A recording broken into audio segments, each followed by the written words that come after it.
Hello, I am Professor Kino and welcome to my Office of Cinematic Antiquity. Today we will be talking about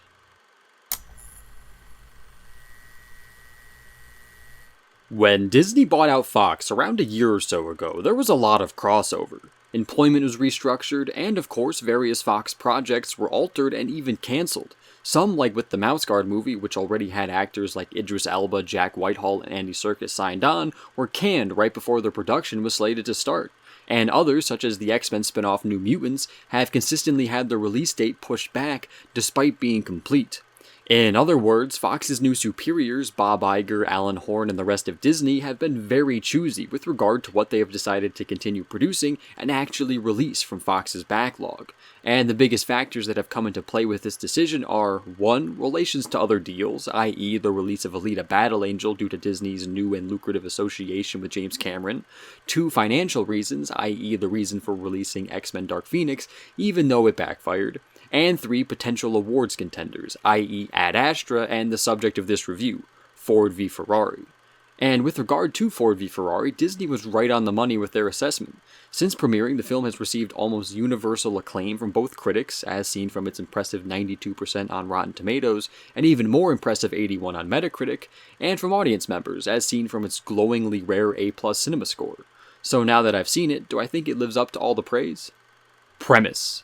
When Henry Ford II grows weary of his company's Ford's plateauing innovation, he asks all of his employees to come up with new and fresh ideas to revitalize his brand's name. In the process, however, the CEO of Ferrari personally insults both Ford and his company.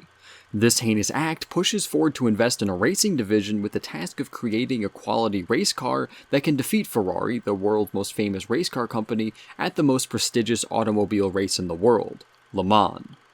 To start, the praise for this film was not unfounded. It is hands down one of the most exhilarating films I've seen all year, and there are a lot of factors that come together to make this the case. First, the film is helmed by two powerhouse performances from Matt Damon and Christian Bale, both of whom are captivating and show off their star power like it is going out of business. They steal every single scene that they are in, and when they are together, forget about it, they're so good. And this is all amplified by the fantastic writing within the screenplay. It is paced so well to include exposition, historical context, dramatic moments, character development, and thrilling action harmoniously. And sometimes it all happens simultaneously. And this is all coming from someone who, honestly, has never cared about cars or racing. I mean, I'll play the occasional Rocket League game or fly down roads in open world games whilst crashing into buildings and the occasional civilian, but that's the extent of my racing interest. In fact, I viewed race car driving as simple left turns followed by left turns without much excitement besides the occasional crash. But this film really helped to put the whole sport into perspective by making me understand both the exhilaration of it and the passion of the people that participate in it. I felt the enthusiasm that the racers and car designers had for the craft, and it was infectious. And even better, the race sequences of the movie were filmed and edited together so well that I felt the speed and intensity of every turn and jerk of the steering wheel. Throughout them from start to finish, I felt my mind explode with excitement and exhilaration.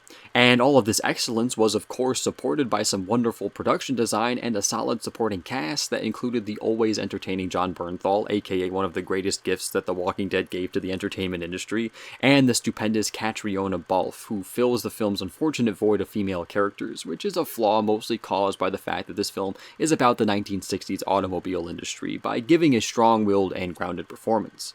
All in all, Ford v Ferrari manages to provide a brilliantly crafted period piece on a subject matter that I thought I'd never get into. But because of some outstanding performances, a ton of exhilarating action that is bolstered by some intense cinematography and editing, as well as a concise, well-paced, and smart screenplay, I have now come to appreciate the sport.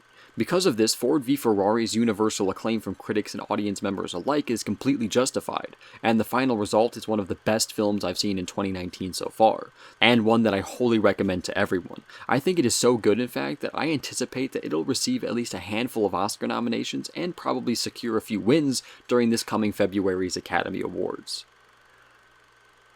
Thanks for watching, I hope you liked it. If you did, leave a like. If you want to add anything, feel free to leave a comment. If you want to see more, please subscribe. Until next time, I am Professor Kino, and I look forward to our next discussion.